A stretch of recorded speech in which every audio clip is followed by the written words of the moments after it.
الجبل وانا ربي انا فلسطيني وماني متخبي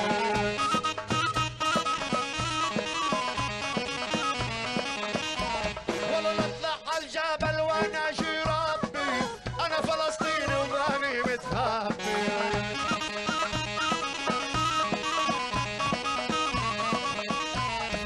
بلادي يا بلادي ولا اعطيكي حبي لو بدك قلبي ونوره لعيونه هنا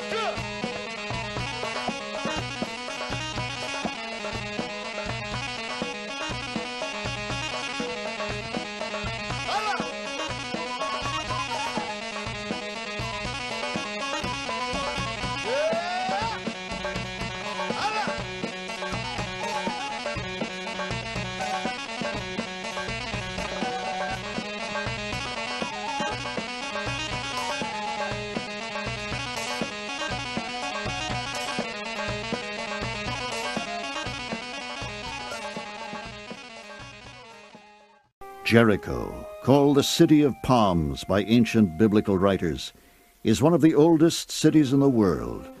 For 10,000 years, this desert oasis has been fed by a running spring whose waters have never ceased to flow. All that remains today of this ancient city is a massive mound, and yet for more than 100 years, archaeologists have directed their attention to this barren spot because this ruin may hold the key to a great mystery, a mystery centered around the biblical dating of Joshua's arrival at Jericho. In my view, Jericho was destroyed probably by fire as a result of a military siege and campaign under the Egyptians around 1500. If this date is accurate, then most biblical scholars have a problem attributing these ancient walls of Jericho to Joshua and the Israelites. There was no occupied site around 1250, 1225, if the Israelites came that way, and therefore the story was invented, shall we say, by the later biblical writers. But not all scholars agree. In fact, there was quite a different opinion when Jericho was first excavated. The first major excavation at the site of Jericho was a German excavation between 1907 and 1909. They found the outer wall of the city that we can date to the time of Joshua and the Israelite conquest. Almost 50 years later, a renowned British archaeologist, Dame Kathleen Kenyon, would return to the site. She concluded that Jericho was indeed destroyed, but that it happened 250 years before Joshua's time. In fact, according to Kenyon, Jericho was uninhabited at the time Joshua and the Israelites arrived. And so with this discovery, we have two seemingly irreconcilable ideas. What is the special mystique of Jericho, this most ancient of all cities, that calls to us from across time? And so it is written that Moses died on top of Mount Nebo at the age of 120. It is then that God speaks to Joshua and encourages him to stay true to his calling. Joshua is about to take on the central task of his life, delivering the Israelites into the promised land. In order to do this, he would have to conquer the inhabitants of this land, the Canaanites. To Joshua, what lay beyond the Jordan River was a mystery, and God's help notwithstanding, laden with danger. What kind of land and what kind of people were Joshua and his Hebrew slaves about to take on? In Egypt in 1887, a major archaeological discovery known as the Amarna tablets give us a looking glass into what Joshua could not yet see. That time, that place, that was the promised land.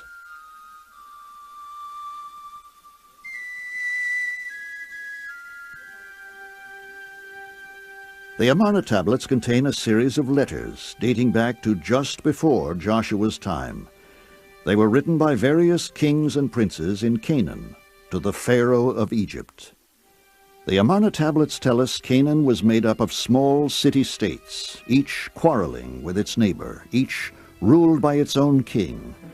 Warfare between these small kingdoms was common, and chaos prevailed throughout the country. As Joshua and the Israelites were about to enter the Promised Land, the balance of power was changing in the Middle East. Internal weaknesses in Egypt had forced the Egyptians to withdraw from the land of Canaan, leaving the warring city-states in the Promised Land to fend for themselves. It was approximately 1225 BCE. At the same time, across the Atlantic Ocean in the Americas, wild corn was first discovered and cultivated into maize. The people of the Far East first learned of the chariot, where it was modified. And in Troy, the great Trojan War took place, celebrated in Homer's Iliad, with its telling of the Trojan horse with soldiers hidden inside. And the Lord said to Joshua, "Today I will begin to exalt you in the eyes of all Israel, so they may know that I am with you as I was with Moses." Joshua 3:7. And so the Lord instructs Joshua to tell the priests who carry the Ark of the Covenant to go down to the river Jordan and stand at the edge. As soon as their feet touch the water, the river stops flowing, and the whole nation crosses the Jordan on dry land, just as they had 40 years before at the Red Sea. Another miracle? Or is there some other explanation? When an earthquake strikes just right, the banks of the Jordan River will be dislodged and deposited in the riverbed and will actually dam up the Jordan River. It's happened a number of times in recorded history. The most recent time in 1929, when the river was blocked up, dammed up for 20 hours. So that's an indication that at the time of the Israelite crossing of the Jordan River, there was earthquake activity. After crossing the river and entering the Promised Land, the Israelites set up camp just north of Jericho.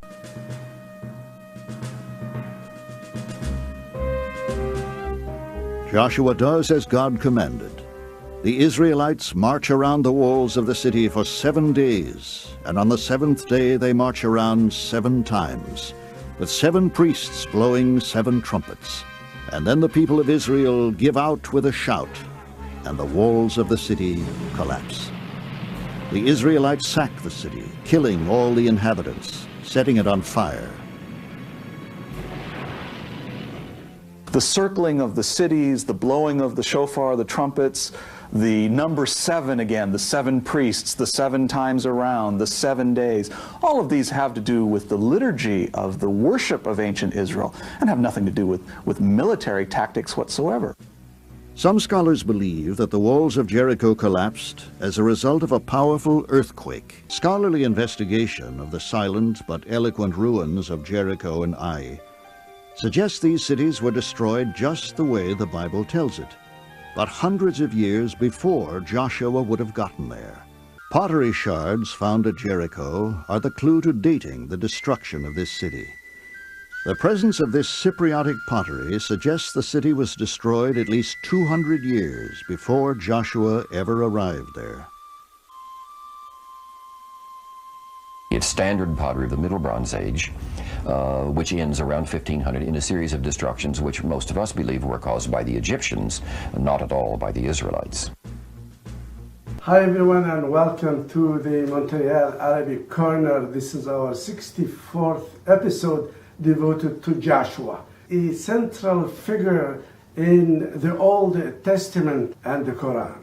The prevailing scholarly view is that Joshua is not real, but a fiction. Authorship of the biblical Joshua narratives is believed to be composed in the early part of the Babylonian captivity. Most scholars today accept the majority of the conquest narratives in the book of Joshua are devoid of historical reality.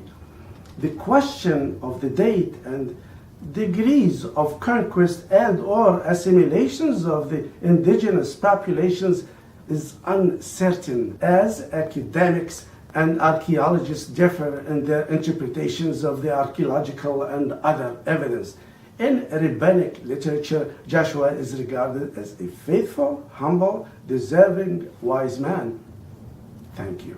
يوشع بن نون عند العرب والمسلمين يقال أنه نبي من أنبياء الله، وهو ليس مذكور في القرآن والأحاديث، ولكن ليس بالاسم، إنما ورد اسمه في التفسير والشروحات، لكنه موجود أكثر في التوراة والإنجيل، وله كتاب خاص باسمه سفر يوشع. ولو كان شخصية تاريخية حقيقية لكان عاش بين القرنين 13 قبل الميلاد و12 قبل الميلاد. هو من قاد بني إسرائيل بعد موت موسى واجتاح بلاد فلسطين، وحسب التوراة بيده أوقف تدفق نهر الأردن حتى يعبره جيشه ليدمر أسوار اريحا ويقتل أهلها عن بكرة أبيهم. ثم في معركة أخرى مواجهة ل5 ملوك كنعانيين، وكان بينهم ملوك مدينة القدس والخليل، وكان يوم الجمعة مساء ويوم السبت راحة عند الإسرائيليين كما هو معروف في الأوائل، لكنه بيده أوقف الشمس عن الغروب حتى يهزم جيوشهم ويدمر مدنهم المحصنة، وهذا قبل يوم السبت. عندما تعذر عليه هزيمة إحدى المدن الكنعانية المحصنة طلب من الله أن يرسل عليهم برد من السماء حتى يغرقهم، وأغرق المدافعين عن المدينة. شو حجة يوشع في كل هالحروب ومع الإسرائيليين الأوائل لهذا القتل والتدمير؟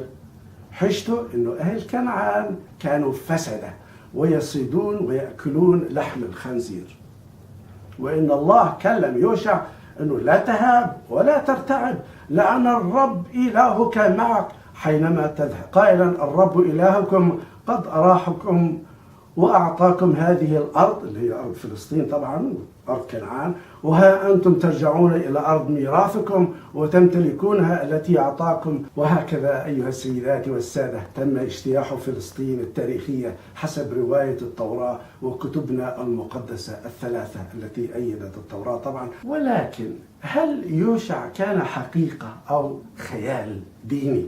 يتفق كل المؤرخين والباحثين ورجال الآثار أو لنقل غالبيتهم، لأنه في خلافات، بأن قصة يوشع بن نون غير حقيقية، ولم يجدوا شيئا واحدا يؤكد روايته في فش أحجار بتبين كما جاءت في التوراة. يتفقون بأن المدن التي دمرت أو ذكرت أنها مدمرة كانت حقا مدمرة من أيام الغزو الفرعوني، وبعدها سبق غزو يوشع 200 سنة، ولكن كتاب التوراة أخذوا تاريخ هذه المدن وحالها ووضعها مدمرة وأدخلوه ضمن قصة خيالية لقائد خيالي كان فانتسي وأسطوري ديني من عائلتهم وقبيلتهم.